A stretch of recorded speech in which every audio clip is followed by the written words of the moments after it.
Rookie Brendan Brisson pots the game winner in VGK's 3-2 comeback over the Penguins. We'll recap that game next right here on Locked On Golden Knights.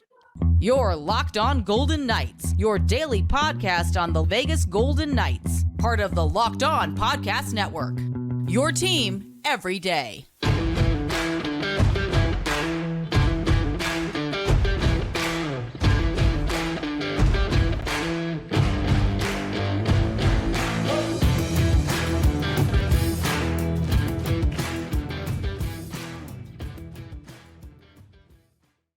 Well, we're recording on a Sunday. Tony Cardasco and Chris Golick from Las Vegas. That didn't go so well last time, did it? I just thought about that. Yeah, we did this before on a Sunday. It was a little weird. It was, definitely a little quirky there. Tony Cardasco, Chris Golick from Las Vegas. Thanks for making us your first listen each and every day. We appreciate that. And find us wherever you get your podcasts and subscribe to our YouTube channel, which is Locked On Golden Knights. We are brought to you today by FanDuel. Go to FanDuel.com/lockedon. And right now, new customers get $150 in bonus bets guaranteed when you place a $5 bet. So, Chris, one of the reasons, that I felt the Golden Knights called up Brendan Brisson was for his ability to score, to create space, and to shoot the one-timer, right? And a nice setup last night on the game-winning goal. Alex Pietrangelo was very patient, took his time, got the puck up ice to Ivan Barbashev, and he finds Brisson. Why does Cassidy still call every player by their nickname? If you're an out-of-town writer, you're like, is there a glossary that kind of correlates with all these nicknames? Okay, so Brisson. Good luck trying to figure out the lines then that the team tweets out with the emojis. The emojis too, and yeah, exactly. So Brisson in the slot, he scores the game winner on that one-timer. Sometimes, VGK players try to do too much. They pass the puck around. They give up the shot. They try to be unselfish, what have you. But not Brisson. That's the part of his game that I really like because he will attack the net. And a big comeback win last night after trailing 2-0 after the first period of play.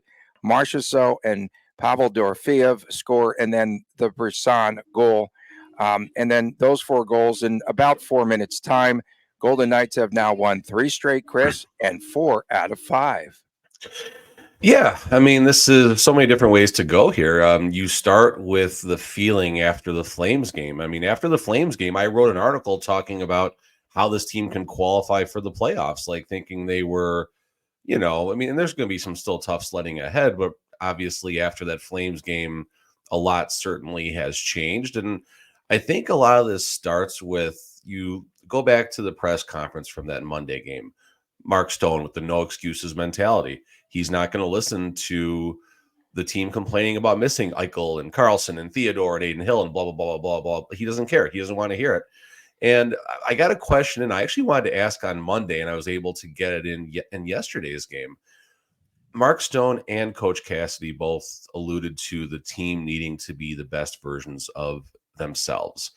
No one's replacing Jack Eichel dollar for dollar, or Karlsson, or Theodore, or Aiden Hill for lack of a better term.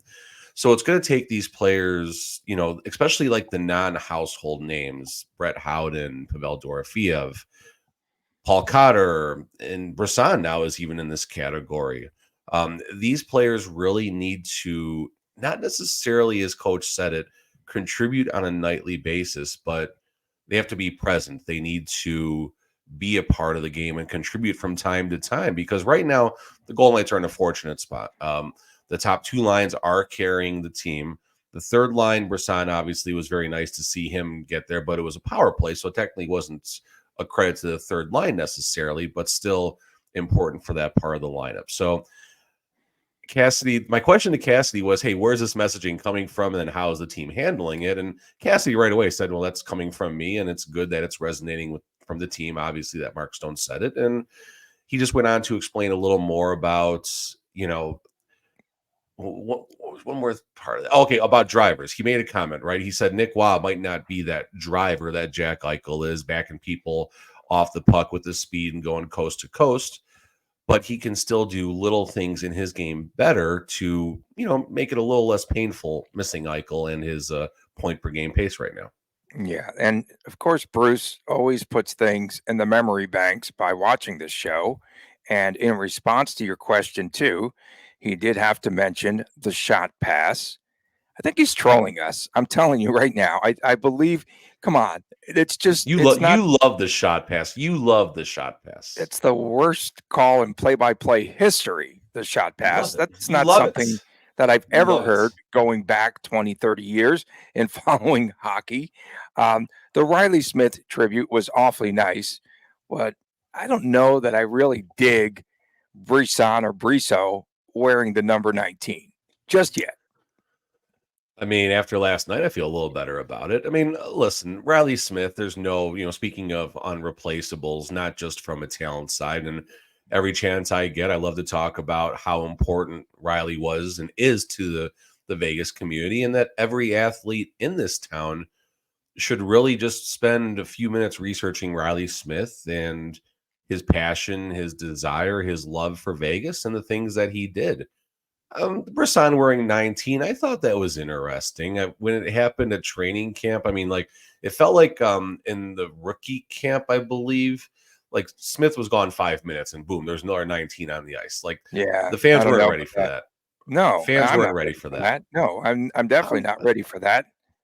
Listen, it's fine. It's all good. I mean, if Riley Smith would have finished his career here, he's the first number to get retired, I think. But that's obviously not the reality. And I might be in the minority here. I felt Riley Smith, maybe he was just holding it in, didn't want to let anything out. But I don't know. I felt a little salt. That was just me. I felt, and I get it. Like, he Interesting. went from Vegas to Pittsburgh, and Pittsburgh's in a weird spot in a tough division. And I don't know if they're going to compete for a Stanley Cup or not. Vegas probably is, assuming these injuries get a little bit better. And I mean, listen, how would you feel if you're Riley Smith? Not to go off the rails like we always do on this show, On but Sundays, it's good. It's acceptable on a Sunday. Yeah, Riley go off Smith the has rails. poured his Go. heart and soul into this organization. He himself said that in an interview, basically, when he was. I mean, I remember he didn't use his softball game as leverage, but he wanted, and maybe this is something you and I maybe even talked about, but he wanted to get the softball game booked regardless of what his contract status was at the time.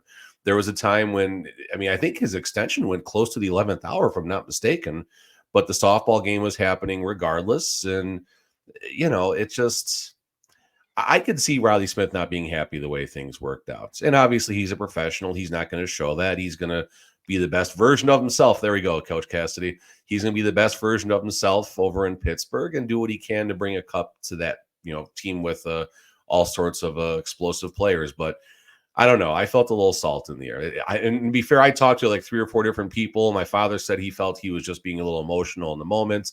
I did talk to some of the other people upstairs. They didn't agree with me. So it's just my perspective. So I could be I like totally it. wrong on that too. I like it. Just go against the grain. Aaron Rodgers, hole in one, rigged. And then he shows up at the game. He got booed, huh? I was actually walking. So every game when my son is there, we spend a good chunk of the second period taking a walk. We love that spot. I always forget what section it's behind, where they have a digital display above a bar. And it's like almost watching a video game. You're watching the players' numbers and the puck and stuff like that. That's my son Christopher's favorite thing to do with me in intermission. And during the second period, we watch probably a good chunk of the game there. And it's fun. It's like if you're a coach and drawing up the perfect plays, like you're watching the game unfold like that. So long story longer, I didn't catch that. I was somewhere in the back of the house, probably making my way back upstairs. But I mean, I don't know, maybe next Raiders quarterback, Tony, is that what's happened? You got a scoop for us there? No, I don't have a scoop there, but on that video wall that's kind of like digital ties, is that the right way to say that? Uh, Absolutely. are there shot passes included up there? It said shot pass, definitely. It said shot pass at 100%. Okay. Jonathan Marchessault is heating up. He's definitely heating up. Opened the scoring last night for VGK. He's the catalyst for this team. First goal against the Rangers. Empty netter a la Carlson style against Nashville. Goals now in 3 straight games. And even his kid scored a goal last night. So the Marchessault fam is on fire. I mean, I think you definitely got to blame the kid for Marchessault getting his goal. He's not going to let his son score a goal and get shown up on the ice. So good planning by the Golden Knights organization to make sure his kid was out there on the ice and stuff. And there we go. But back to this game, like I put a tweet out, I think between the second and third. Obviously, and you can relate to this when you're at a game doing the press, the press thing, you're thinking about questions to ask the players and the coaching staff after the game is over based on what you're watching. And I put a tweet out there just kind of talking about, I just don't feel like it felt like too tall of a hill for the Golden Knights, right? You knew Pittsburgh was going to start slow. They had 4 days off. They've probably been in Vegas since Thursday, if I had to guess.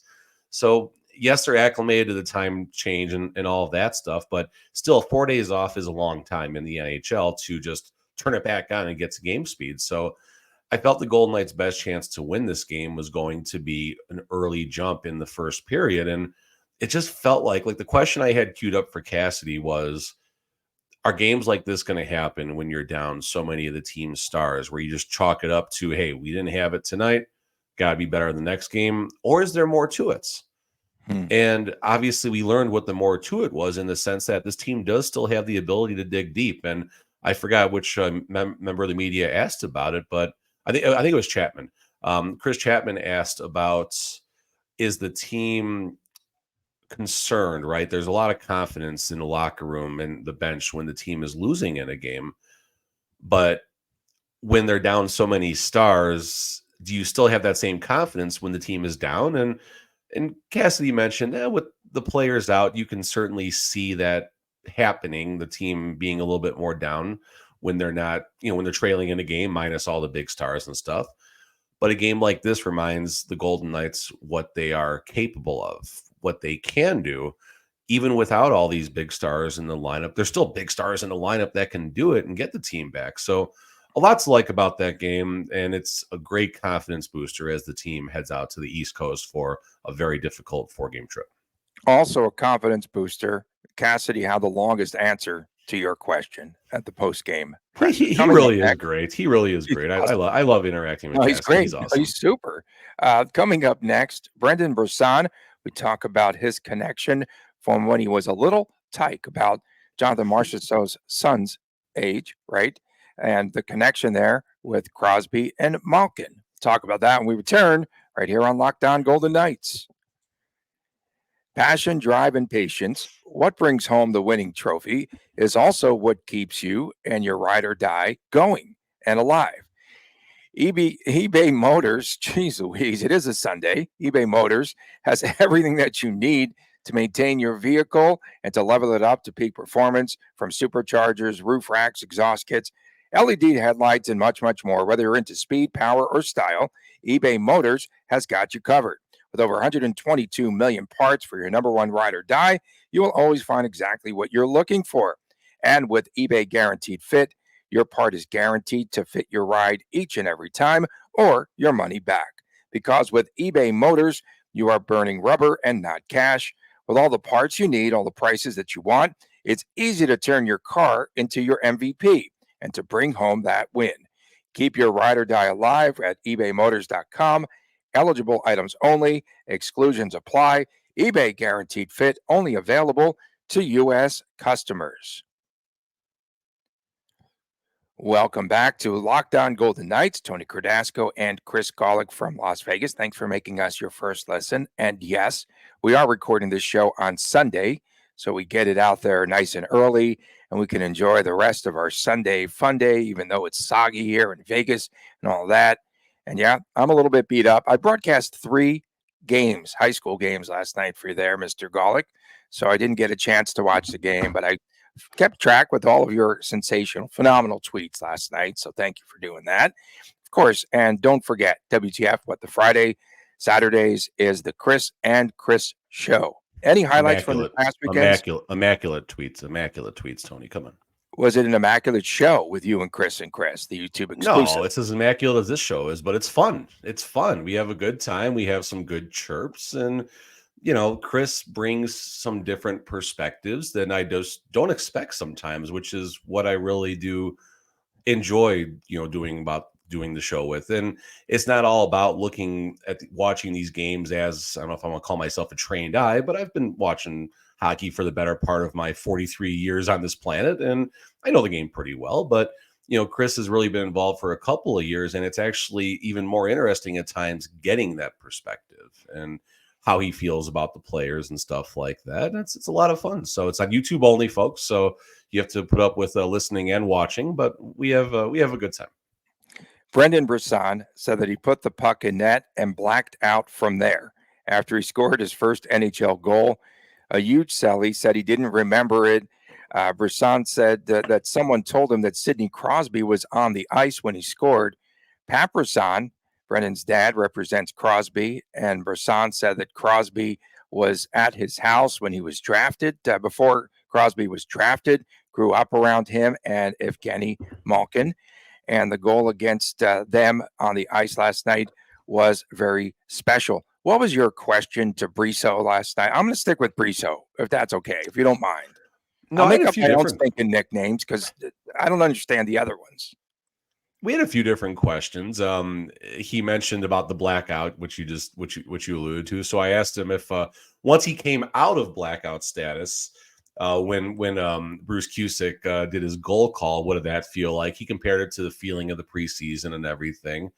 Probably the most important question that I asked him, though, Brisson did allude to the stars or the leaders. I forgot his exact wording, but the stars or the leaders said what they had to say between the second and third period, and then obviously the team came back. So I asked Brisson to expand a little bit on that, and he talked about the team just sticking to their game, not overthinking it, and basically the opportunities are going to come. So it's important that Brisson, yes, he's a kid taking all of this in, and he's definitely got a lot of learning to do, but he's also paying attention. He's also keeping an eye on what happens in that locker room. His debut, he got to sit next to Mark Stone a lot on the bench and just talked about how intense Stone was. And obviously Stone had that big hat trick that game. So certainly an infectious attitude, I guess you can say. And then we did talk about the blackout status and everything. I forgot what else I had a third question in there. We were just all firing and having a good time. He's such a good interview. Like, he's having so much fun right now. He's a genuine kid. He's genuine. He definitely is. He's genuine. And like I was talking to, I think, Stephen Marsh, he just has it. And it's hard to explain what it is, but Brisson has it. And I don't even know if Brisson's going to be with the Golden Knights as far as on the big club a few weeks from now as everyone starts to come back. But this is a good glimpse into the future of what Brisson will bring to this organization, unless they trade him down the road, which I hope that doesn't happen. It would be nice to see Brisson develop here, but we've seen this path go a little bit differently for some of the younger talent in this organization. So that would be a tough pill to swallow, but in McCrimmon we trust, if that's the path. And I don't think that's the path. I doubt that's the path. Or is it? Much like me cramming for 3 high school games, which I had no idea who the players were in 2 days. I think that he's absorbed a lot. Brisson has. I don't know. It's a bad analogy. He's absorbed a lot. Who crams more, the kids for the game or you for the game? I cram so much. It's ridiculous. I'm a quick study. Thank goodness. I don't know where that came from, but I just can turn it around really fast on a moment's notice. I've had, last year, the Big West Conference tournament, an hour and a half before the first tip-off, I get the call. Hey, can you be our sideline reporter on TV? Sure. What time's the game start? It's 10:30 in the morning. Started at noon. Driving over to a Dollar Loan Center. I said, hang on a second. Want to make sure I have a clean suit first and foremost, right? Hour and a half later, I'm on the air. I'm driving over to the Dollar Loan Center. I don't even know who's playing in the game. And it was a girls' game and women's game, and it was fun. But the one thing that Brisson has learned here, we get sidetracked on Sundays. It's Sidetrack Sundays. There we go. We only get sidetracked on days ending in Y. Okay. Yeah, this is true. Okay, so the one thing I think that Brisson learned was that, remember, Cassidy said in his post-game presser after his first game that he needs to get his shot off quicker, right? And that's exactly what he did last night. And so that's why I thought there was some growth there. He listened to the coach. Again, he found that open space on the ice, and he didn't even hesitate, right? And he just shot the puck. Just put the puck on net. I mean, the Golden Knights need shooters in the lineup. That's what's keeping Dorofeev in the line right now. And also, Dorofeev is going to the net, as Brisson is. Like, you can see Brisson getting a little more comfortable in his own skin out there and finding the soft spots of the ice. And, maybe he is that player that's just going to have a much better, more noticeability in the NHL versus the AHL. Who knows? Obviously, we'll have to see how that goes, but want to make sure we get a couple of these just absolute nuggets in. So Brisson did share 2 stories about Crosby and Malkin last night and their childhood and everything. So one, Brendan Brisson said that his brother had to go get stitches. Crosby was at the house. I'm assuming he's of adult enough age to keep an eye on young Brisson at the time.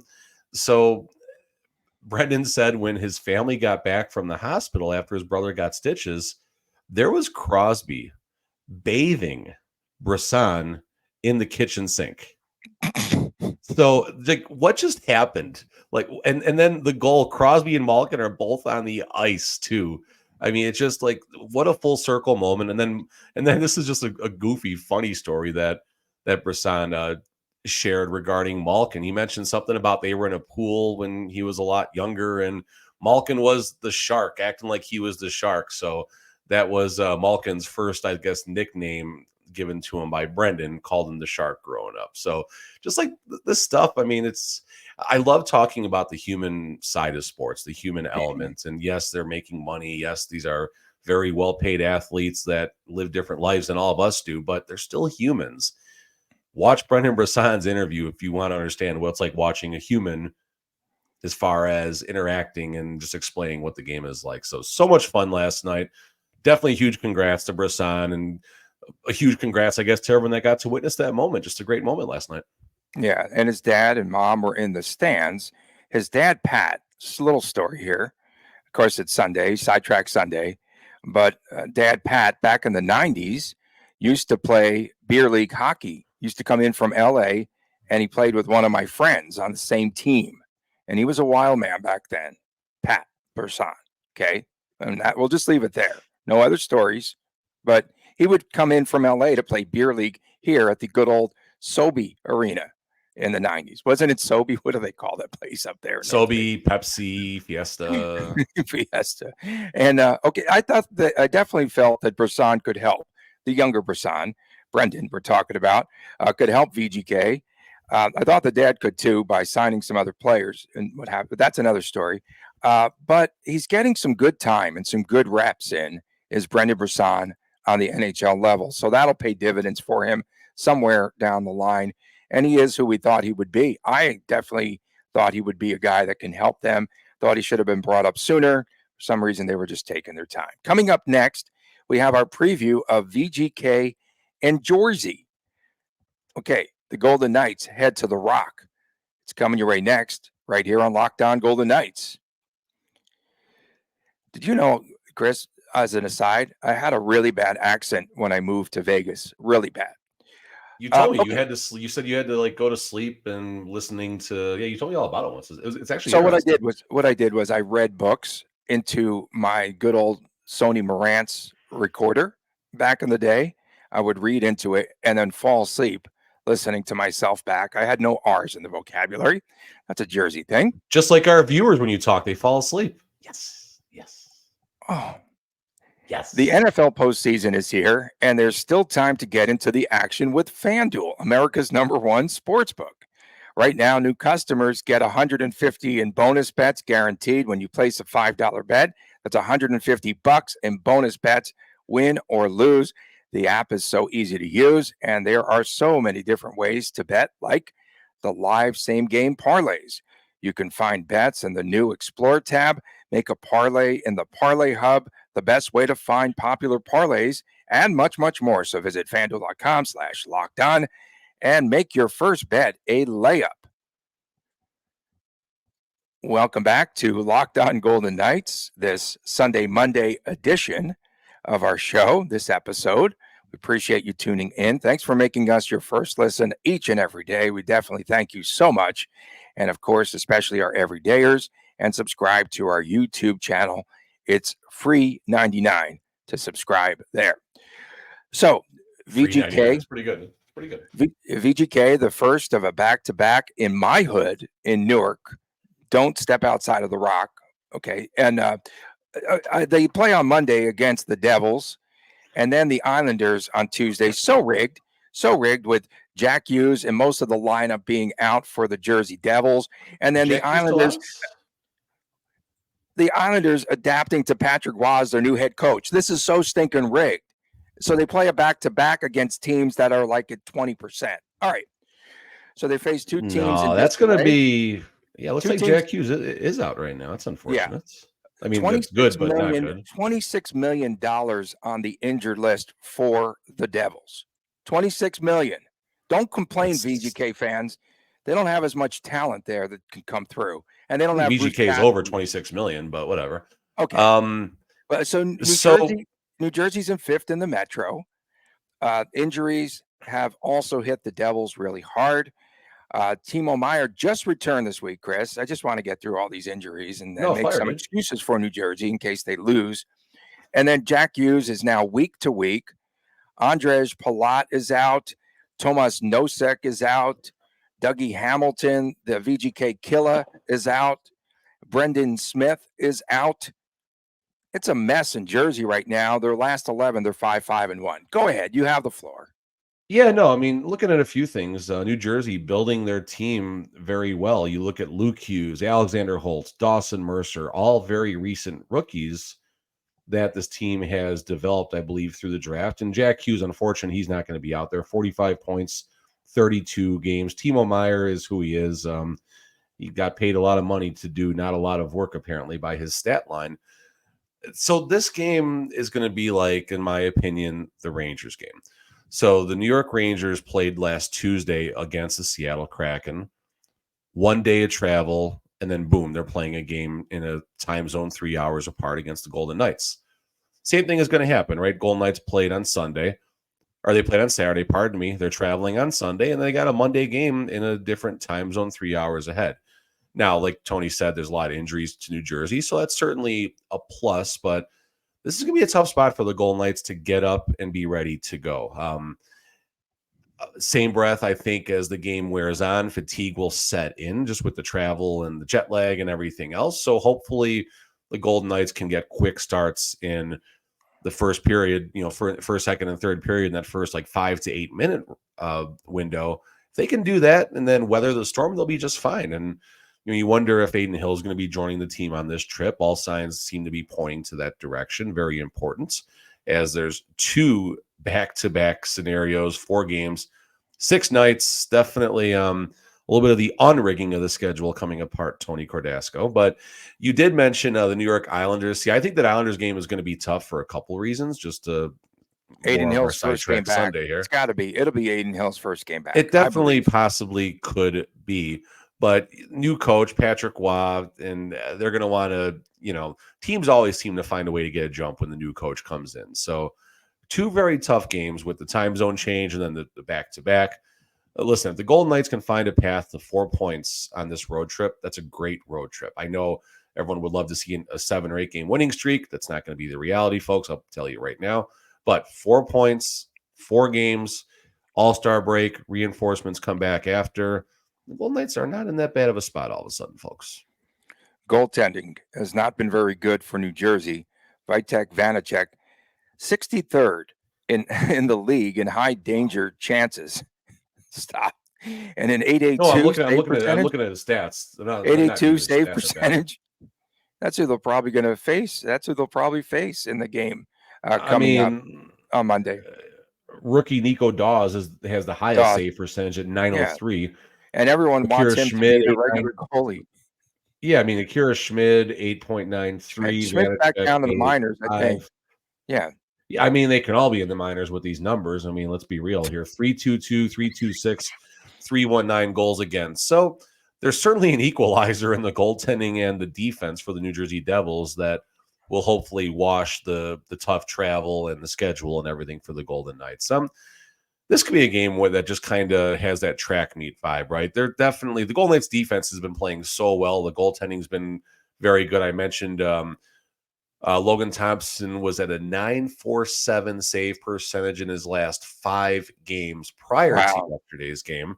Wow. Gave up 2 goals, I want to say, on 30 shots approximately, maybe a little more, a little less. But point being, his save percentage goes even up a little bit more. So, a lot. I mean, like I said, a lot to like right now. Logan was getting dragged in this town 2 weeks ago. Like he was literally getting dragged 2 weeks ago on social media, and I put myself out there as defending him for a couple of reasons, and I'm glad I did, because I'm right and most of you guys were wrong if you were dragging Logan Thompson a couple weeks ago. So shame on you, and it's getting harder to pat myself on the back the older I get, but I'm gonna pat myself on the back. Yeah, don't tear a muscle. We need you, man. I'm gonna be week to week. Week to week, I'll see you in April. Yeah, for sure. And one other stat here about New Jersey: opponents have scored 30 times on this team in the first period. So the opening goal has gone to opponents 30 times. If VGK can get out to that early start like Cassidy wants them to do that, then they could be in business in that game coming up on Monday. So let me give you a couple stats before you take us out of here. So, all right, Brendan Brisson 3-0, whatever. Maverick is 1-0 in the building, whatever. Goldie won a Stanley Cup. Okay, so Goldie greater than Brisson, greater than Maverick. You will not win that argument, folks. Goldie is the greatest. Yeah, I can't wait for the Dateline special to come out about Goldie and the investigation. I hope the team does an absolute troll job. I hope the team does an epic troll job on us and does a video talking about Goldie and stuff, and an update where Goldie is and where Goldie's family and all that. Living his best life. That would be so awesome. Wouldn't that be so awesome? Someone said that the life of a goldfish could be 5-6 years or so. I've never seen a goldfish last. That's a well-fed fish in a safe environment. I mean, yeah, that's not on the ice. I don't think that was very helpful to put him out on the ice. We appreciate everyone tuning in. Coming up on Tuesday's show. That's a show. That's a show. That's a wrap. Coming up on Tuesday's show, VGK, the recap against the Devils, and we'll take you with a preview into the Islander game. From a man, Chris Golick, I'm Tony Cardasco. Thanks for tuning in. For everyone, especially our everydayers.